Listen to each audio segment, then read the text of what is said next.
Hi friends, இன்றைக்கி நம்ம நாகாஸ் கிச்சனில் டுடே சமையல் என்னென்னு பார்த்துக்கலாம் வாங்க. சூடான சாதம், குக்கரை இப்போ தான் ஓப்பன் பண்ணியிருக்கு. சுட சுட சாதம் இருக்குது. வாழைக்காய் பொரியல், நெய் போட்டு சாப்பிட பருப்பு, அப்புறம் தக்காளி ரசம்.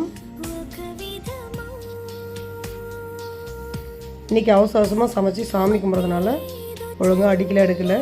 இது சாமி கும்பிட்றதுக்காக சுண்டல், ஆயுத பூஜை அண்டு சனிக்கிழமை எல்லாத்துக்கும் சேர்த்து சுண்டல் பண்ணி வச்சுருக்கு. வெண்டைக்காய் பொரியல், தயிர் தாளித்தது, அப்புறம் உருளைக்கிழங்கு மசால், முருங்கைக்காய் சாம்பார், இதெல்லாம் ரெடி பண்ணி வச்சுருக்கு ஃப்ரெண்ட்ஸ். இதுதான் நம்ம நாகாஸ் கிச்சனில் டுடே லஞ்ச் ஃப்ரெண்ட்ஸ். உங்கள் வீட்டில் என்ன லஞ்சுன்னு ஷேர் பண்ணுங்கள். வாங்க ஃப்ரெண்ட்ஸ், சாப்பிடலாம். பாய்.